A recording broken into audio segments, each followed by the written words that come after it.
Bonsoir à tous, bienvenue sur la causerie, très heureux de vous retrouver aujourd'hui. Petite semaine un peu animée, petite semaine un petit peu animée pour cette journée de Ligue 1, cette 22e journée de Ligue 1 évidemment, on va en parler, mais voilà, ça pète de partout, on espère que tout le monde va bien, on espère que vous portez bien, contrairement à DAZN et la LFP qui sont en plein conflit, ça explose. On va en parler évidemment, puisque il y a eu la commission ce soir, parce on est mercredi, le moment où on tourne cette vidéo. Je suis avec Melvin, j'espère qu'il va bien, et puis on va échanger sur la commission et petit focus sur le maintien aussi. Bah écoute, très bien, contrairement à certains, moi il me manque pas 35 millions d'euros sur mon compte, Voilà, donc on espère.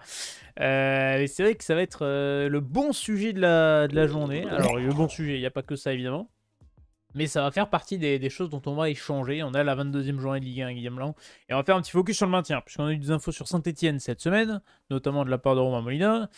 Et puis parce que il y a quand même quelques affiches pour le maintien qui vont commencer à arriver dans les prochaines semaines. Donc, ça serait pas mal de commencer à se projeter. Il y en a déjà une ce week-end, ce dimanche. Bah écoute, commençons par DAZN en vrai, parce que c'est le sujet chaud de cette partie-là. DAZN est mis en demeure par la LFP suite à une réunion de crise ce soir. Parce que DAZN n'a payé que 50% de la part qu'il devait payer. Donc ça fait environ 35 millions d'euros qui manquent dans les caisses des clubs. DAZN est en train de à râler par rapport à la LFP, soi-disant le piratage, la lutte contre le piratage n'était pas assez bon de la part de la LFP et des clubs. Et donc DAZN cherche à un peu, on va dire, sortir et ne pas payer son contrat l'honorant envers le foot français. Ça sent pas bon. Ça commence à s'exciter un petit peu partout. Ils n'ont payé que 50% de leur part. On rappelle qu'ils pourront essayer de bénéficier d'un droit de sortie à partir de décembre. Certains disent que ça va sortir beaucoup plus tôt. On sera fixé au grand maximum en septembre, voire plus tard, voire plus tôt, parce que ça commence à sentir vraiment le roussi. Il y a des clubs financièrement qui vont commencer dans la merde, ça commence à s'agiter un petit peu partout. Il y a des contrats de sponsoring notamment envers le Qatar qui vont pas être non plus honorés cette saison.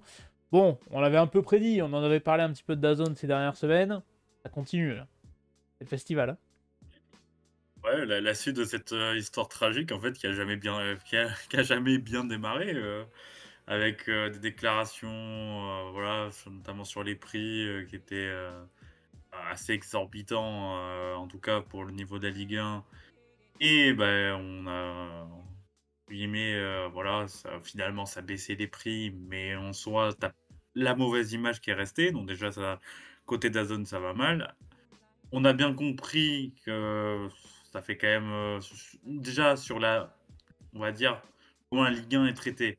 On sent que DAZN a pas non plus c'est pas non plus on va dire un programme où tu sens que DAZN, ils portent un intérêt flagrant. C'est leur produit phare, mais tu sens pas que, voilà, c'est un truc qu'ils vont garder pendant plusieurs années. Il y a rien qui est installé. Il y a beaucoup de choses, qu'on a dit sur, comment DAZN traitait la Ligue 1. Et puis voilà, enfin, en soi, ça tombe maintenant. Ça aurait pu tomber il y a 2 mois avant. On attendait juste ce moment où ça allait péter. Les arguments sortis par DAZN, le Oui, piratage, un peu léger. Hein. ouais, le piratage, il y en a toujours eu, hein, et la LFP en soi ne peut rien faire puisque alors c'est, au niveau judiciaire que ça peut se régler cette histoire, du piratage et encore, pour moi, je suis de l'avis qu'en fait, DAZN s'est tiré une balle dans le pied en faisant un appel massif au piratage au moment où ils disent: «Ouais, peu 40 € je crois, Ouais, ou c'est un peu ça. plus». Ah, c'est le prix, c'est le prix de la Ligue 1. Tu peux pas dire ça, voilà, à un ouvrier qui aime le foot et qui aimerait regarder la Ligue 1, ou du moins regarder son club. À partir du moment, voilà, que tu as lancé ça, tu as fait un appel au piratage, donc tu t'es tiré une balle dans le pied et la deuxième partie, sur l'inside, en fait, c'est facile. En fait, ils cherchent une raison. De se Voilà, on barrer. a bien compris que pour eux, voilà, pour eux, c'était un an et demi, grand max et puis voilà, se barrer. Qu'ils voulaient pas, honorer le contrat. On n'a jamais senti aussi DAZN et la LFP, j'ai pas eu non plus l'impression qu'ils attendaient à ce que le contrat soit honoré du début jusqu'à la fin. Donc maintenant on y est, qu'est-ce qu'on va faire? Ça, j'ai un peu peur parce que bon, j'ai pas l'impression que la compétence transpire le président, du football professionnel français qui est Vincent Labrune. Et non, et lui, il est encore plus fragile que jamais. Pardon. Il a adressé un mail au club pour dire que la situation était malheureusement urgente dans le dossier d'Azone. Ah bon? Ça commence à se rendre compte. Je vous affiche le tweet de Pierre Rondeau qui a échangé. Alors, il n'a pas mis sa source, évidemment. Journaliste de l'équipe spécialisée aussi dans tout ce qui est droit télé, etc. Qui a pas mal parlé. Et voilà, ça commence à s'agiter un petit peu partout. Ça commence à exploser. On commence à parler potentiellement de salary cap, etc. Il y a Romain Molina qui a sorti une vidéo. Les solutions, elles sont simples à l'heure actuelle pour la LFP. Canal a commencé à faire des appels du pied à certains dirigeants du foot français qui étaient opposés à Vincent Labrune en expliquant que tant que Vincent Labrune était là, Canal ne reviendrait jamais dans les négociations pour le football français. Cependant, si Vincent Labrune partait, démissionnait, quoi que ce soit, Canal pourrait se représenter en tant qu'à nouveau sauveur du foot français. Il y a une deuxième solution aussi qui pourrait arriver malheureusement, j'ai envie de dire malheureusement pour la LFP et Vincent Labrune, c'est la mise sous tutelle de la part de la FFF, parce qu'on rappelle que la Fédération Française de Football dans la hiérarchie des associations est au-dessus de la LFP. Ce qui fait que si la Ligue de football professionnel est extrêmement mal gérée, comme on est en train de le subir depuis plusieurs années, Philippe Diallo, président de la FFF, pourrait mettre sous tutelle la LFP et devenir le réel, vraiment vrai patron total du football français. Ce qu'il cherche à faire, on le voit, on le sent depuis quand même plusieurs mois, depuis qu'il est arrivé à la tête, succédant à Noël Le Graët. Donc ça pourrait être une solution aussi sur le long terme. Donc il va se passer beaucoup de choses dans les prochaines semaines, dans les prochains mois. Ça va être un peu le bordel à tous les niveaux. Les clubs tremblent, mais que ce soit les clubs de Ligue 1, les clubs de Ligue 2 ou les clubs de National, parce que les clubs de Ligue 1, évidemment, il y a l'accord directement avec DAZN, les deux sponsoring qui vont pas être honorés, donc c'est de l'argent en moins dans les caisses. On rappelle que les droits télé, c'est environ 60% des revenus d'un club de Ligue 1, donc ça fait quand même cher, sachant qu'ils ont déjà baissé. Il y a le deal CVC, CVC commence à râler. On rappelle que CVC a acheté 13% des droits TV du football français, ce qui ampute les clubs de 13% de ses revenus. C'est pour ça que les clubs de Ligue 2 commencent à trembler aussi, parce que si CVC commence à râler et à vouloir encore plus, et ben, ça va faire des revenus au moins pour les clubs de Ligue 2. Les clubs de National vont trembler aussi parce qu'on parle d'un projet de Ligue 3 et que les droits télé vont être évidemment au centre du débat sur un projet de professionnaliser le troisième échelon du football français. Donc ça va être un bordel à tous les niveaux, malheureusement. C'était senti, c'était préparé, on s'y attendait. Et on est en plein dedans. Donc ça va être à surveiller. On va pas vous apporter plus d'éléments que ça parce qu'on n'en a pas plus. Suivez les actualités sur Twitter, notamment d'Arthur Perrault côté RMC, de Pierre Rondeau côté l'équipe. Romain Molina aussi fait des vidéos sur tout ce qui est droit télé. Donc ça va, voilà, on va en parler. Il y a un conseil d'administration, on l'avait dit, donc qui se tenait aujourd'hui à 17h30. Il n'y a pas eu d'accord pour l'instant, ça reste assez silencieux. Il y a une mise en demeure de la part de l'FP envers DAZN. DAZN ça va finir en justice, de toute façon, on le sent bien. Il y a les 35 millions restants ont été mis sous séquestre de la part de DAZN aussi. Donc on va pas être sur le scandale Mediapro, mais pas loin, quoi. Ouais, mais en fait, c'est tellement pas étonnant. Oui. On l'avait senti. Déjà, l'arrivée de l'accord avec DAZN, voilà, ça fait quand même, plusieurs mois que, il y a une vraie question sur les droits de télé.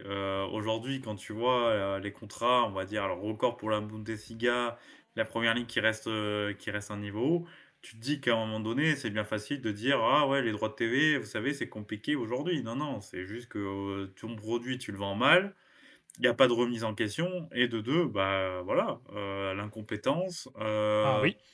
j'ai envie de dire le clientélisme parce que quand je vois certains, voilà, comme, certains présidents qui sont bizarrement, hein, en bas de la Ligue 1, en grande difficulté, nous expliquer que, bah, voilà, Vincent Labrune a sauvé le football français. Bah oui, il a tellement sauvé qu'il va le tuer. Personne ne pouvait faire mieux, avait-il dit il y a quelques mois dans une interview. On le rappelle. Mais surtout, DAZN, c'est un modèle qui est absolument pas viable économiquement parlant sur le long terme, puisque c'est une entreprise qui perd des centaines de millions, voire des milliards d'euros par an. Que la Serie A commence à râler aussi. Ça commence à avoir des petites tensions entre la Serie A et DAZN. On rappelle DAZN est diffuseur de la Serie A. Sauf que la Ligue italienne est un peu plus forte que la Ligue française en termes de pouvoir. Donc, pour l'instant, on est qu'aux prémices, mais ça pourrait aussi râler aussi. Donc, tout est un peu bordel et le modèle DAZN pourrait un petit peu s'écrouler sur le long terme, quoi. On a une journée de Ligue 1. On a du football, on a du terrain, mais pas que. On a aussi la Saint-Etienne qui nous occupera une petite partie de cette émission. Commençons avant de parler de Saint-Etienne. Du match du vendredi soir entre Brest et la J Auxerre. Je vais vous faire un petit point classement avant tout parce que c'est le classique comme chaque semaine. Le PSG est toujours leader invaincu en Ligue 1, 53 points, 10 points devant l'Olympique de Marseille. L'OGC Nice est nouveau troisième de ce championnat de France. Montpellier est toujours lanterne rouge, est redevenu lanterne rouge suite au succès du Havre qui s'est donné un peu d'air. Saint-Etienne est toujours barragiste. Rennes a relevé un petit peu la tête la semaine dernière. Voilà pour le classement. On va débuter avec donc ce Stade Brestois. Ce Stade Brestois qui reçoit donc la JOCR, deux équipes du milieu de tableau qui peuvent peut-être prétendre pour le Stade Brestois en tout cas à aller lutter pour l'Europe. Brest qui reste sur une victoire à Nantes 2-0. Une victoire où Nantes a beaucoup raté, mais Brest a fait le travail. La JOCR n'a plus gagné en Ligue 1 depuis le 24 novembre 2024. Je vois pourquoi pas Brest faire un coup, même s'ils ont peut-être pris un coup sur la tête avec le match contre le PSG en Ligue des Champions qui va peser un petit peu dans les jambes. Mais je les ai trouvés intéressants contre Paris hier, parce qu'ils touchent quand même 2 fois les montants, qu'ils ont quand même pas mal de ratés offensivement. Donc 3-0, c'est peut-être un peu sévère. Après, c'est le PSG qui a été vraiment au-dessus. Est-ce que tu penses que ce match de Ligue des Champions peut avoir des conséquences sur ce match contre la JOCR ce week-end? Le score est quand même assez trompeur, moi je Ouais. trouve, parce que ils ont fait vraiment un bon match. Alors après, ils sont tombés sur un PSG qui a été efficace. Donc voilà, l'ampleur de la défaite en soi est un peu un trompe-l'œil pour moi. Ils montrent des belles choses, je trouve, les Brestois, Ouais. voilà, en cette seconde partie de saison et même un peu avant. Tu sens qu'il y a quand même en Ligue 1 en tout cas, voilà, il y avait une prise de conscience parce qu'à un moment donné, on parlait même de pour être intégré dans la course au maintien. Ça n'a pas été le cas et là, ils peuvent se donner des ambitions. Il y a ce quart de finale de Coupe de France. Il y a la Ligue 1 où ils peuvent aller accrocher, pourquoi pas, voilà, une 7e, 6e place. Donc voilà, il y a il faut avoir de l'ambition et ça passe par des résultats. Et ce match contre Auxerre, contre un adversaire mal en point, tu les reçois. Enfin, pour moi, Brest doit absolument l'emporter. C'est pour ça que moi, je reste sur la victoire de Brest contre une équipe de Auxerre où tu sens que c'est quand même très, très, très compliqué et tu es vraiment dans la spirale négative parce que quand tu fais des bons matchs, c'est pas récompensé. C'est vrai. Et Auxerre, malheureusement, va devoir rapidement reprendre des points pour pas se faire peur dans la suite de la saison pour la lutte sur le maintien. Eh bien, enchaînons. Après cette ouverture de cette 22e journée entre Brest et Auxerre, on va parler donc de la Saint-Etienne qui se déplace du côté de l'Olympique de Marseille. Attention à l'accident de la part pour les Stéphanois de Eric Horneland. Alors pourquoi on parle de Saint-Etienne? Parce qu'on va parler de la course au maintien. On va faire un focus à la fin, on fait tous les pronos et après on va parler un petit peu vite fait de la course au maintien. Saint-Etienne, une petite vidéo de Romain Molina qui est sortie suite à la défaite contre le Stade Rennais. A commencé à râler du côté du Forez parce que pour la simple et unique raison que Saint-Etienne n'a plus gagné depuis le 4 janvier dernier. Je vous affiche le calendrier stéphanois. On est donc sur 5 matchs sans victoire, 2 matchs nuls, 3 défaites. Et puis des défaites vraiment... franchement, contre Rennes, je les ai trouvés vraiment faiblards. J'ai trouvé qu'Orneland a été bouffé tactiquement par Habib Bey sur la première mi-temps. J'ai trouvé qu'à chaque fois que les Rennais allaient dans la surface de réparation stéphanoise, ils mettaient Saint-Etienne en danger. C'est quand même défensivement l'une des grosses carences cette AS Saint-Etienne cette saison. C'est une catastrophe. Les latéraux ne sont pas au niveau.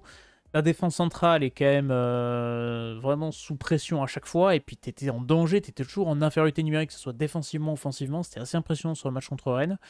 Et la vidéo de Molina cette semaine, je vais vous afficher les points qui ont été abordés, comme ça on va pouvoir échanger dessus. J'ai fait un petit récap, il est où mon petit récap? Laissez-moi retrouver mon petit récapitulatif, il est juste ici. Le récap, c'est que c'était dans le top 8 des clubs de Ligue 1 ayant le plus dépensé sur le mercato estival, environ 25 millions d'euros, j'ai oublié de fermer la parenthèse. Il n'y a pas eu de refonte de la direction à l'arrivée de Kilmer, on parlera du cas Loïc Perrin notamment. Il n'y a pas eu d'adaptation à la situation du club. On en parle de Glazidis qui n'est jamais là. Ça marchait à Arsenal, ça marche pas à Saint-Etienne parce que Saint-Etienne est un club qu'il faut reconstruire. Il y a certains transferts qui ont posé question. On parle du cas de David Ashvili dans le sens où Romain Molina expliquait que bah oui, forcément à Bordeaux, ils l'ont acheté 6 millions d'euros. Je remercie les Stéphanois en tant que supporter Girondin pour ces 6 millions dans les caisses de Gérard Lopez. Mais c'est vrai que s'ils avaient attendu 2 semaines, ils l'auraient eu libre. Il y a toujours un déficit structurel important, et surtout qu'avec le scandale de droit télé qu'on a abordé, ça risque d'être encore plus important à la fin de saison, surtout que tu as dépensé sur le mercato. Il y a des problèmes aussi au niveau du centre de formation et chez les féminines, alors il ne s'est pas explicitement expliqué là-dessus, mais à ce qui paraît, il se passe des choses, donc là, moi, j'ai pas d'infos. Qu'est-ce qu'on peut revenir sur la performance de Saint-Étienne déjà contre Rennes? Je sais pas, moi, je les ai trouvés vraiment faiblards là contre Rennes, ça faisait un peu peur quand même. Ouais, Saint-Etienne en soi, en fait, tu sens l'effet Horneland n'a pas fondamentalement fonctionné.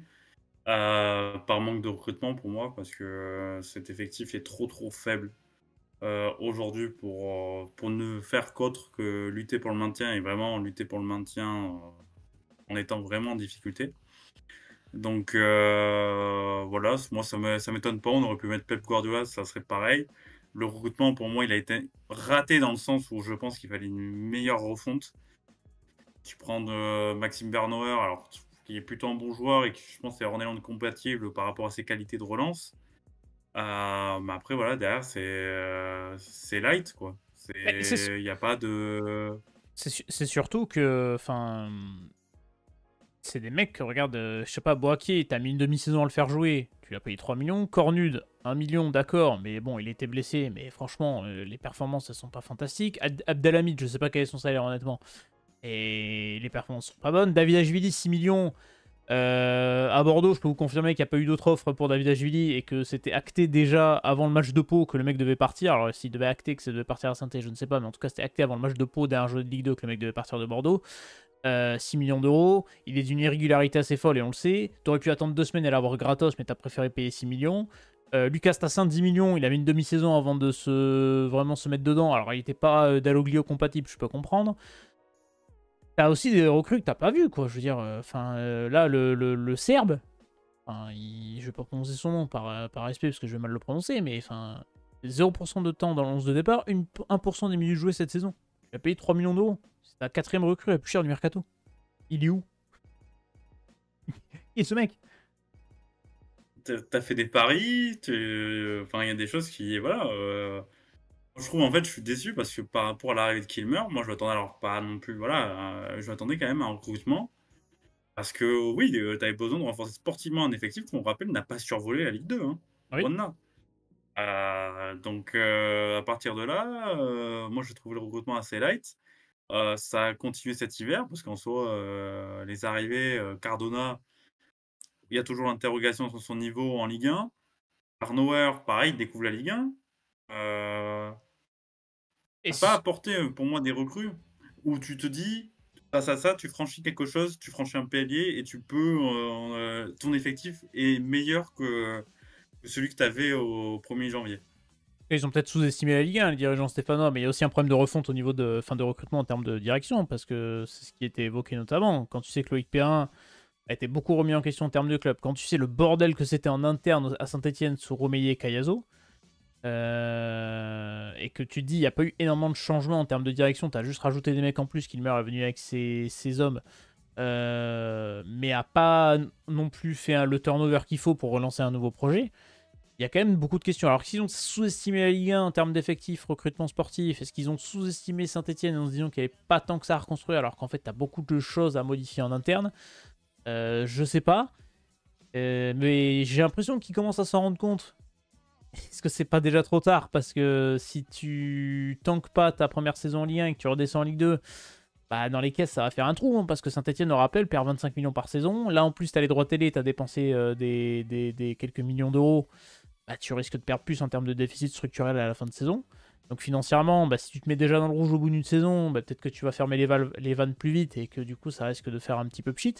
C'est pas ce que je souhaite aux supporters stéphanois, mais c'est vrai que sur certains aspects, tu peux te poser des questions. Est-ce que Kilmer a sous-estimé la Saint-Etienne? Surestimé, je sais pas dans quel sens faut le tourner. Je sais pas, j'ai plus l'impression qu'en fait, en fait, le travail n'a pas été fait parce que, en soi, ta direction sportive, c'est quasiment la même. Loïc Perrin est toujours là et voilà, et encore bien présent. J'ai pas l'impression en fait que, on est janvier, la patte Kilmer soit vraiment présente à Saint-Étienne. C'est assez inquiétant quand même. De te dire que voilà, tu es, en processus de rachat qui arrive à son terme et aujourd'hui, en fait, tu as l'impression que rien n'a changé.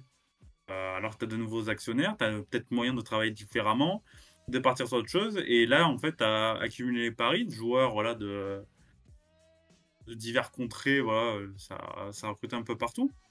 Mais j'ai pas l'impression aujourd'hui de te dire que cet effectif est meilleur que celui de l'année dernière. Ouais, ils ont. Alors, je comprends le fait de ne pas vouloir tout chambouler sur ta première saison parce que tu veux garder quand même des bases d'un effectif qui en Ligue 2 a quand même performé, réussi à monter, etc. Mais Ah, dans le turnover, ça s'est fait un peu lentement et j'espère que Saint-Etienne ne va pas le payer en fin de saison sur une relégation ou au moins sur un barrage où ils vont trembler jusqu'au bout. Maintenant, va falloir laisser le temps couler. N'hésitez pas, supporters stéphanois d'ailleurs, à nous le dire en commentaire. On sait qu'ils sont nombreux et on les salue, ceux qui sont les habituels supporters stéphanois qui nous partagent chaque semaine leur avis et je les lis, on se répond et ça fait plaisir. N'hésitez pas à ajouter des éléments dont on n'a pas évoqué.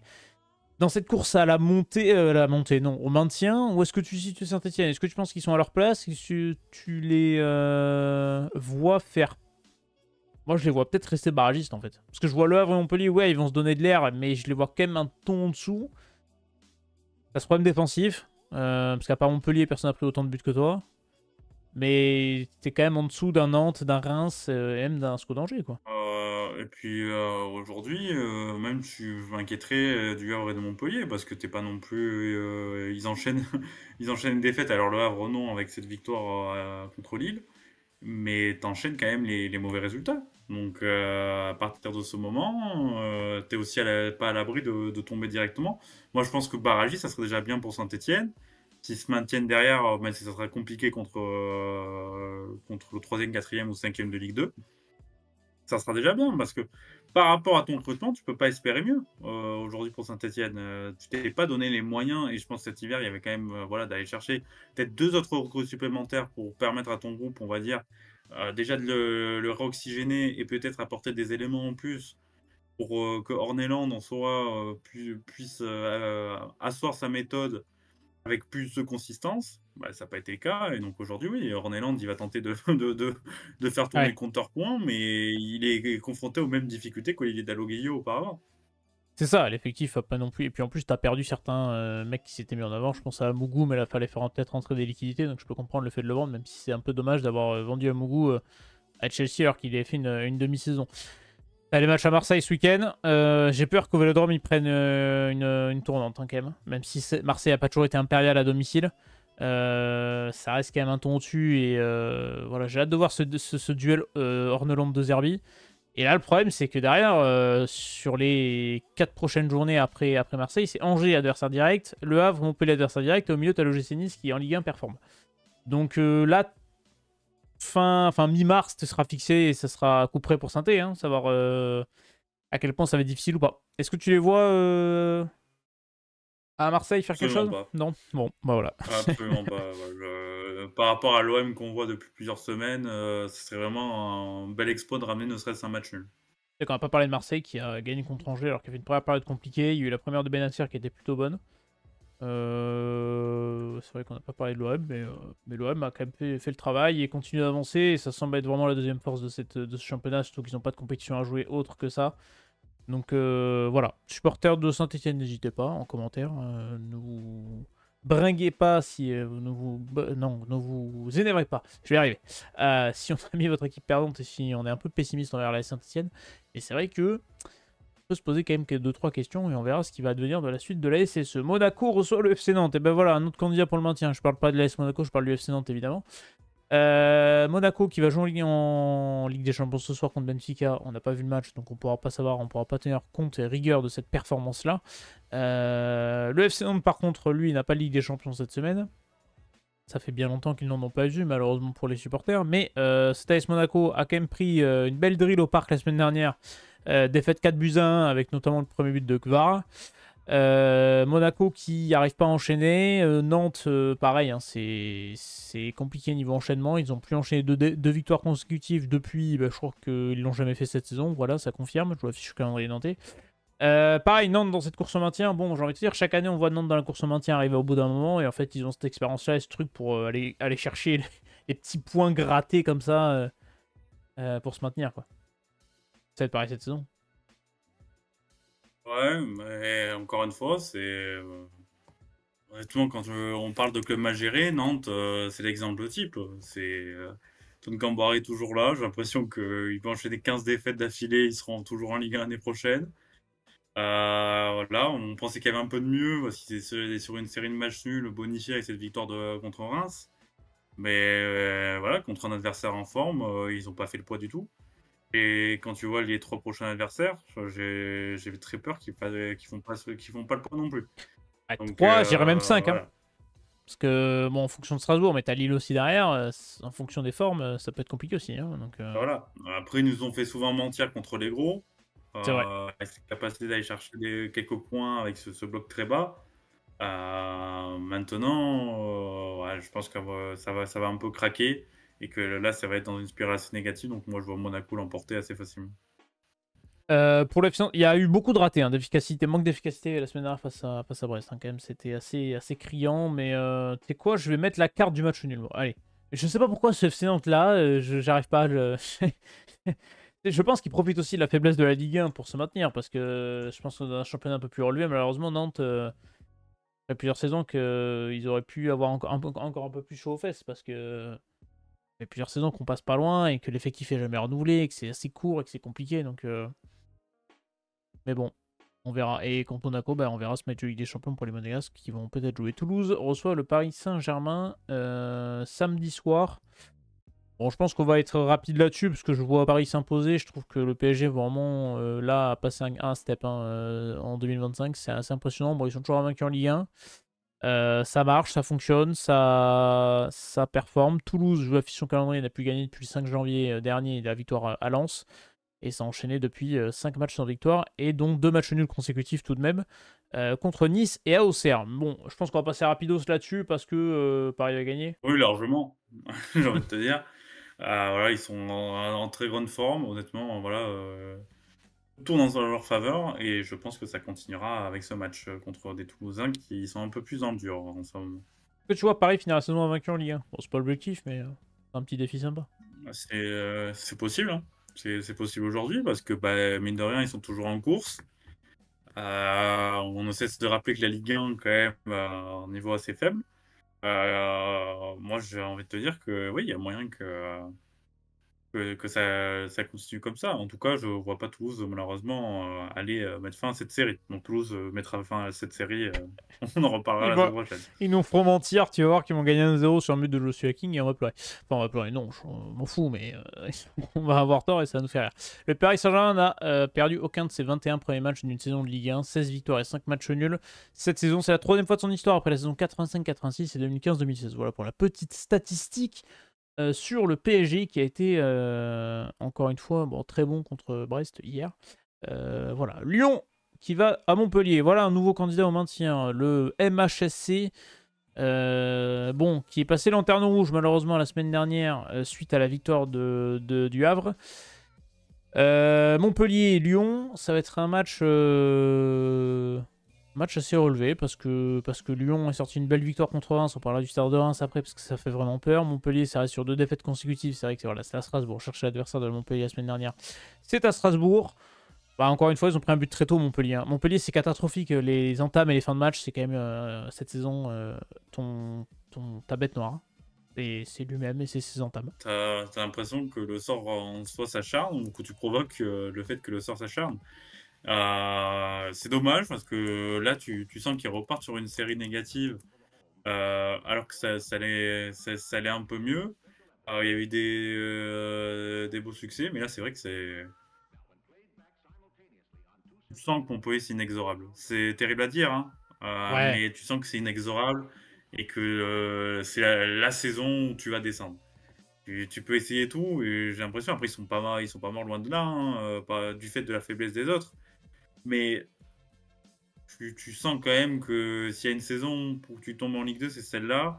À voir les recrues, comment ça va s'installer, avec notamment Bamo Meïté en défense. Est-ce qu'il va pouvoir stabiliser un petit peu cette arrière-garde? Mais voilà, il va falloir chercher des points. Ils avaient fait un match plutôt pas mal voilà, contre Lyon au match aller. Il va falloir, va falloir faire le même et cette fois-ci être efficace. Oui, c'était très très mal payé Contre pour un eux. Lyon qui est nettement mieux. Oui, contre un Lyon qui est bien mieux et la patte Paolo Fonseca va se mettre petit à petit, je pense, du côté de l'Olympique lyonnais. Sur le premier quart d'heure, Montpellier est la pire équipe de Ligue 1, Lyon est la 15e, voilà, c'est pour vous dire. Montpellier a pris 6 buts dans le premier quart d'heure, seul Saint-Etienne fait pire. On a parlé de Saint-Etienne déjà, mais c'est pour vous dire à quel point les entames montpelliéraines ne sont pas bonnes. Et je crois que sur les 2 derniers matchs, ils prennent 2 buts dans le premier quart d'heure. Et sur les fins de match, seul Toulouse est pire équipe que Montpellier sur le dernier quart d'heure des rencontres. Contrairement à Lyon, qui est 2e meilleure équipe de Ligue 1 derrière Brest, sur le dernier quart d'heure en Ligue 1 cette saison. Donc, Vous savez quand est-ce que ce match va se jouer, vous pouvez skipper les 75 premières minutes et regarder les 15 dernières. Non, ne faites pas ça évidemment. Bon, je vois Lyon quand même s'imposer, je sais pas pour toi, mais je sais pas, Montpellier, j'ai du mal à y croire. Même s'ils ont donné quelque chose de alors pas ces 2 dernières semaines parce qu'ils ont perdu, mais sur le début 2025, ils s'étaient relancés et j'avoue que j'y crois pas quand même. Je vais aller chercher un match nul, moi. Je Ok. vais aller sur un match nul. Je pense qu'ils sont capables d'aller enquiquiner un peu Lyon et que Lyon peut se voir un peu trop beau sur ce type de match. On va voir ce qui va se passer du côté de l'Olympique Lyonnais. On va laisser un peu tranquille, ça y est, le mercato est passé. C'est bon, on peut le laisser tranquille, les Lyonnais, on reviendra les voir cet été.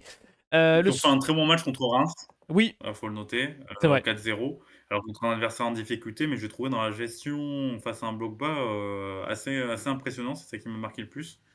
Et super Avec but, de hein. l'alternant, ouais, des super buts, dans la construction, c'était très intéressant. Donc franchement, il y avait beaucoup de choses à retenir, de ce match côté lyonnais. Exactement. Le stade de Reims reçoit le SCO d'Angers. Ah bah alors là, le stade de Reims, je sais pas ce qui se passe. Là, là, le projet est quand même catastrophique. Est-ce qu'on a surestimé l'effectif de stade de Reims? Moi, j'ai voyé faire une belle saison. Pourquoi pas aller titiller les équipes à l'Europe. Ils sont en train de plonger complet. Le stade de Reims n'a plus gagné en Ligue 1 depuis le 10 novembre 2024. Rendez-vous compte à quel point ça fait long. On est sur 1, 2, 3, 4, 5, 6, 7, 8, 9, 10, 11 matchs pour le stade de Reims depuis la 11e journée. Donc 10 matchs plutôt, je sais pas compter, c'est affolant. La défaite à Lyon la semaine dernière 4-0. Tu sortais d'une défaite à domicile contre le FC Nantes 2-1. Et du coup, le stade de Reims, si je vous affiche, pas que sur le calendrier, mais surtout le classement, n'a que 4 points d'avance sur Saint-Etienne, 5 points sur le Havre. Ça commence à se rapprocher, ça commence à faire chaud aux fesses. Alors, ils ont déposé un recours sur le transfert de Thiago Almada à Lyon. Je pense qu'il faudrait peut-être plus se concentrer sur construire un effectif solide pour la Ligue 1, là, parce que ça commence à être inquiétant quand même. Bah, c'est surtout que, en fait, ce qui est inquiétant, c'est que c'est le prolongement de ta saison dernière. Ta deuxième partie de saison où ça avait été très compliqué avec l'affaire Will Steele. Et en fait, tu es sur une année assez compliquée. Donc en soi, c'est pas juste une mauvaise période en ce moment. C'est juste, c'est pas un moment que ça va mal. Tu as un mercato d'hiver Ça où affaibli, hein. ouais, tu t'es affaibli, en tout cas à l'instant T avec les départs d'Agbadou et de Mounetsi. Surtout Mounetsi, que ce soit dans le vestiaire ou sur le terrain, qui est un super joueur et franchement, ça fait mal pour Reims de perdre ce type de joueur. Tu as recruté voilà, des prospects pour remplacer. Maury Gané, voilà, un milieu portugais, enfin un milieu du championnat portugais, qui est venu et qui va faire, qui est annoncé comme un très bon joueur en devenir. Mais là aussi, c'est le temps que le mec performe et s'acclimate, bah, ça va te prendre un peu de temps. Et là, le temps, t'en as pas trop. Là, faut performer rapidement si tu veux pas vivre une seconde partie de saison à avoir peur de descendre, d'autant plus pour Reims. Donc on sait que là, les finances ne sont pas extensibles et que le président aimerait bien vendre le club. C'est ça. Jordan Sibachop, 6 semaines, je crois. Donc malheureusement, ça, c'est une recrue qui va pas Ouais. pouvoir être disponible tout de suite pour Léa et moi. Mais j'avoue qu'en fait, est-ce que on a surestimé cet effectif Stade de Reims? En fait, la perte d'Agbadou, surtout derrière, où t'as plus aucun repère défensivement, c'est une catastrophe. Devant, bah, les Nakamura, Ito, etc., ça performe de moins en moins et il faut qu'ils retrouvent un second souffle. Mais est-ce que le contexte moi et te donne envie de revenir pour performer? Inquiétant. Contrairement à Angers, alors certes, qui a perdu la semaine dernière face à Marseille, qui a fait quand même une bonne première mi-temps. Il reste sur 3 matchs sans victoire, mais qui montre quand même des choses. Et le petit coup Angers qui vient enfoncer Reims dans la crise, il serait pas déconnant ce week-end, je pense. Ouais, mais je vais aller sur une victoire de Reims, moi, tu vois. Ok, ah, le contre-pied, j'aime bien. Et Ouais, je prends le risque, mais je pense que ils sont capables de casser cette série contre Angers. ben, dimanche, multiplex, égal match nul. Voilà, pour moi, ça sera le match nul, mais ça va être à surveiller de près parce que ça va être un match extrêmement important pour le maintien. Angers, à contrario de Reims, que ce Reims on a peut-être surestimé. Angers, on les avait sous-estimés en début de saison sur le truc. Finalement, ils sont vraiment à la lutte pour le maintien et bien dans cette lutte parce qu'ils ont 5 points d'avance sur Saint-Etienne. Franchement, c'est le beau pari de cette saison de dire qu'ils vont se maintenir quand même parce que j'y croyais pas, moi, Angers, en début de saison. Donc, franchement, bravo. Après, est-ce que ces deux équipes-là, tu les vois vraiment descendre? Franchement, quand je vois le classement là, je me dis qu'il peut finir comme ça me choquerait pas. Ouais, et puis, bah, honnêtement, Angers fait le taf. Reims, pour moi, a quand même une marge sur les équipes qu'on a citées, Saint-Etienne, Le Havre, Montpellier. Donc, ouais, la fin de saison qui peut se figer comme ça, ça serait pas étonnant. On va aller voir ce qui va se passer. Le calendrier du stade de Reims, je vous l'affiche. Après Angers, ce sera Rennes. Donc 2 adversaires directs. Monaco, Auxerre, Brest, Marseille, Strasbourg, Lens, Toulouse, Montpellier, Nice, Saint-Etienne et Lille. Et pour Angers, eh bien, ça sera Reims, puis Saint-Etienne. Donc 2 adversaires importants pour le maintien. Toulouse, Brest, Monaco, Rennes, PSG, Montpellier, Nice, Lille, Nantes, Strasbourg et Lyon. On a le temps avant de voir venir ce multi de 34e journée, je pense, va être sympathique à suivre si on garde des écarts aussi serrés entre les différents clubs du championnat. Parlons du RC Lens et du Racing Club de Strasbourg, les habitués du multi du dimanche. J'ai l'impression ces derniers temps un petit peu Lens et Strasbourg, 2 équipes qui sont 7 et 9e du championnat, avec 3 petits points d'écart. Strasbourg est revenu peut-être. Est-ce que Strasbourg peut se mêler à la lutte à l'Europe? J'ai peur qu'il manque de la régularité. J'ai l'impression que Strasbourg alterne le bon et le moins bon, mais bon, une seule défaite en 8 matchs. C'est pas déconnant. Ça a gagné contre Montpellier la semaine dernière. Le Racing Club de Lens, mine de rien, fait sa saison. Alors, a perdu à Nice, mais fait sa saison. Je trouve qu'ils sont à leur place. Bon, allez, match nul. Je dis un bon match quand même. Je pense que ça va être un bon match de foot. Mais un bon match nul. Allez. Ouais, je sur le match nul aussi. 2 équipes assez joueuses, donc ouais. Je pense qu'on peut avoir un match nul avec plein de buts. Un match nul avec plein de buts. C'est ce qu'on espère. J'avais dit quoi la semaine dernière? Je crois que c'était. Je sais plus quel match j'avais dit qu'il y aurait eu des buts. Bon, finalement, on n'était pas si gâtés que ça. Je me souviens plus duquel, mais je l'avais dit. Je m'étais planté. C'est ce qu'il faut retenir. Parlons du Havre qui reçoit l'OGC Nice. Et ben ça, c'est le coup de la semaine dernière. Celui-là qu'on n'avait pas vu potentiellement venir. Je sais un peu si je l'ai vu venir, celui-là. Il me semble. Non, c'est pas. Peut-être, je ne me souviens plus. Le coup du Havre contre le LOSC, la victoire de Buzyn qui les relance complètement dans la course au maintien. Le Havre a pris 4 points sur 6 possibles sur les 2 dernières journées. Et ça va grandement aider les Havrais qui étaient vraiment à la peine de résultats ces derniers temps. Vous voyez la courbe. Ah non, je ne pouvais pas la voir, je ne l'avais pas affiché l'écran. Là, vous pouvez la voir, c'est un peu mieux. Il y avait beaucoup de rouge ces derniers temps du côté du Havre. On s'est repris face à Lille. Il y a eu manque d'efficacité lillois, mais très très beau match des Havrais, hein, franchement. C'est ça qu'il faut souligner surtout. Oui, et même, je vais le dire, pour moi, la victoire a été méritée pour le Havre.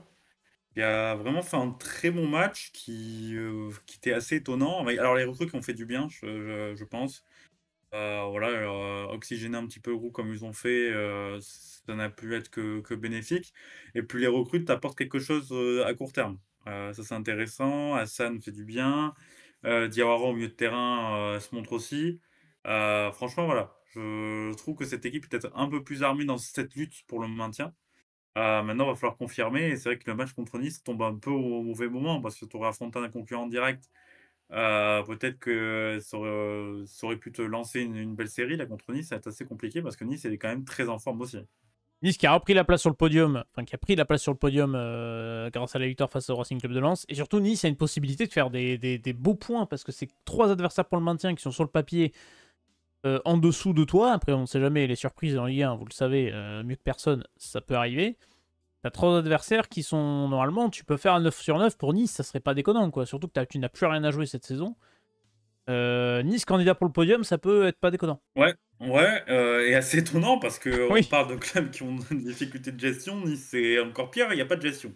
oui, il n'y a plus personne. C'est-à-dire, voilà, c'est Manchester United et puis débrouillez-vous. Et mine de rien, tu arrives à faire alors, on verra à la fin, mais on est quand même parti pour 2 saisons quand même assez bonnes, hein. Une sous Farioli et là avec Francaise, avec une équipe qui offensivement est assez emballante. Alors un Guessant qui te porte un Ouais. peu tout ça.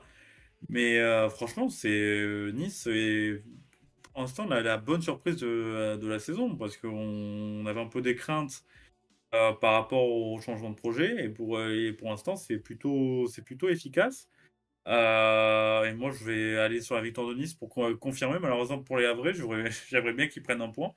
Mais voilà, je trouve que Nice est au-dessus et trop en confiance pour tomber contre ce type d'adversaire.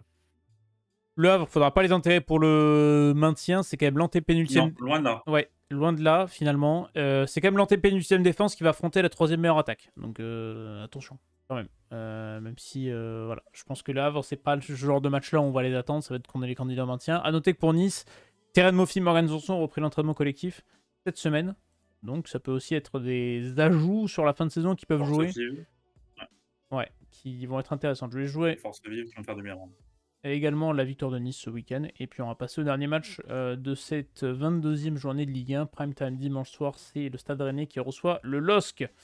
Est-ce que le Stade Rennais va enchaîner une 3e victoire consécutive? Pour rappel, Rennes a changé d'entraîneur et Rennes, pour la première fois de la saison, a enchaîné 2 victoires consécutives en Ligue 1. Et ça leur a fait beaucoup de bien. Je vous ai donné une petite stat tout à l'heure. Je vous en redonne une cette fois-ci. C'est sur Habib Beye. C'est devenu le 3e entraîneur à remporter ses 2 premiers matchs avec Rennes en Ligue 1. Après Kalzam Skeds Kani, c'est très dur à dire et j'ai raté. Et Julien Stéphan, c'est quand même vachement plus simple. Donc c'était en 1932 et 2018. Il y en a un des deux que j'étais né, pas l'autre. Je vous laisse deviner lequel. Et on va enchaîner sur Habib Beye, donc qui a réussi ses débuts avec cette victoire contre Saint-Etienne, on l'a dit, et surtout avec cette victoire contre Strasbourg la semaine encore d'avant. Lille coincé contre le Havre. Lille a connu une petite période un petit peu plus compliquée. Et c'est souvent ça, quand tu as une énorme série où tu es invaincu pendant très longtemps, dès que tu te fais casser un petit peu cette série, pour relancer quelque chose derrière, c'est un peu plus compliqué avec la Coupe de France, plus cette défaite-là contre le Havre. Attention à ne pas rentrer dans une petite série noire, surtout que les adversaires lillois pour les prochaines journées, à part Rennes ce week-end, c'est Monaco et le PSG. Donc il y a un peu tout à Lille pour craindre la petite baisse de forme, quoi. Sachant que tu as avec des champions qui va s'ajouter aussi bientôt. Ouais, semaine noire pour les Lillois avec cette élimination de Dunkerque et ce match contre le Havre où ils sont passés à côté du sujet complètement. Et là, en plus, le pire pour Lille, c'est que les gros vont s'enchaîner. Tu as un Rennes retrouvé donc, qui est en quête de confirmation. Ensuite, tu as Monaco, Paris. Le calendrier est relevé. Tu as la Ligue des Champions qui s'ajoute à ça aussi. C'est un moment charnière pour les Lillois. Voilà, s'ils veulent avoir des ambitions, en tout cas, voilà, pourquoi pas avoir une meilleure place sur ce top 4, parce que pour moi, Lille sera sur le top 4. C'est maintenant. Voilà, s'ils veulent vraiment frapper un grand coup, c'est cet enchaînement de matchs. Et il va falloir trouver des solutions, notamment pour Bruno Genesio, parce que les corps commencent à être fatigués. Ouais, bah oui, forcément. Et on l'a dit la semaine dernière. Oui, c'est la semaine dernière, je sais plus, ou peut-être sur le bilan de mi-saison, mais Lille a joué 14 matchs de plus que l'Olympique de Marseille, par exemple, cette saison. Donc ça va peser forcément dans cette fin de saison. Ils vont arriver à 16 matchs de plus au minimum avec les deux matchs de 8e de finale de Ligue des Champions. Ça va peser fort dans la balance, ça aussi en termes d'état de fraîcheur, surtout que l'effectif lillois n'est pas extensible. Donc ça peut jouer, et surtout que tu arrives au pire moment face au Stade Rennais, parce que le Stade Rennais s'est retrouvé. Alors je les attends contre justement un adversaire du calibre du LOSC, pour savoir ce que vraiment on va vouloir ce Stade Rennais soit Habib Beye. Mais il y a vraiment quelque chose à jouer pour Rennes. Ça peut être la belle cote aussi à jouer. Je vais quand même être frileux, je le match nul. Ouais, moi je vais aller sur la victoire de Rennes. Voilà. Et on l'a Être un pris peu de plus risque. ambitieux, et je dis la passe de 3. La passe de 3 alors pour Habib Beye sur le banc rennais. Je ne sais pas depuis quand un premier entraîneur à Rennes a réussi ses 3 premiers matchs avec les Bretons. Mais comme ça, Rennes, je pense que pour conclure cette course au maintien dont on a évoqué un petit peu tout au fil de la vidéo, on peut aller sur la course au maintien, le Stade Rennais, ou on attend quand même quelques matchs en plus. Ouais, moi je les ai exclurés. Je les ai exclurés parce que je me dis qu'ils sont partis sur quelque chose d'assez intéressant et qu'ils prendront les points, et aussi par le fait que derrière c'est quand même trop faible et que j'ai du mal à les voir recoller Stade Rennais aussi rapidement. On a parlé de Montpellier, on a parlé du Havre, on a parlé de Saint-Etienne, on a parlé de Nantes, on a parlé de Reims, on a parlé d'Angers. Est-ce qu'on inclut Auxerre dans la course au maintien? Je pense que oui. Oui, malheureusement pour Auxerre, ça me semble compliqué. Tu es sur une série assez négative. J'ai pas l'impression qu'elle va se finir ce week-end. Donc c'est assez compliqué pour Auxerre. Et puis c'est un promu, faut pas l'oublier. Pour moi, oui, ils sont encore dans la course au maintien, même s'ils ont eu cette bonne série et ces points pris en première partie de saison qui font du bien. Voilà, ben vous avez compris, de la 12e, enfin de la 11e à la 18e place, ça va jouer le maintien, sans compter le Stade Rennais. On a ensuite Toulouse et Strasbourg qui sont peut-être dans un no man's land. Et puis voilà, pour conclure, cette 22e journée de Ligue 1. On a parlé de Dazon, on a parlé des pronos. N'hésitez pas à faire les vôtres en commentaire, à donner votre avis sur la course au maintien. Qui voyez-vous descendre, qui voyez-vous barrager, qui voyez-vous se maintenir. N'hésitez pas à vous abonner, on arrive aux 1500 abonnés, il reste 3 ou 4 personnes, je crois. Voilà. Si vous voulez, n'hésitez pas, pour qu'on passe le cap des 1500 abonnés. Moi je vous souhaite un très bon week-end de Ligue 1. On se dit à la semaine prochaine évidemment pour toujours plus de football. Ciao tout le monde.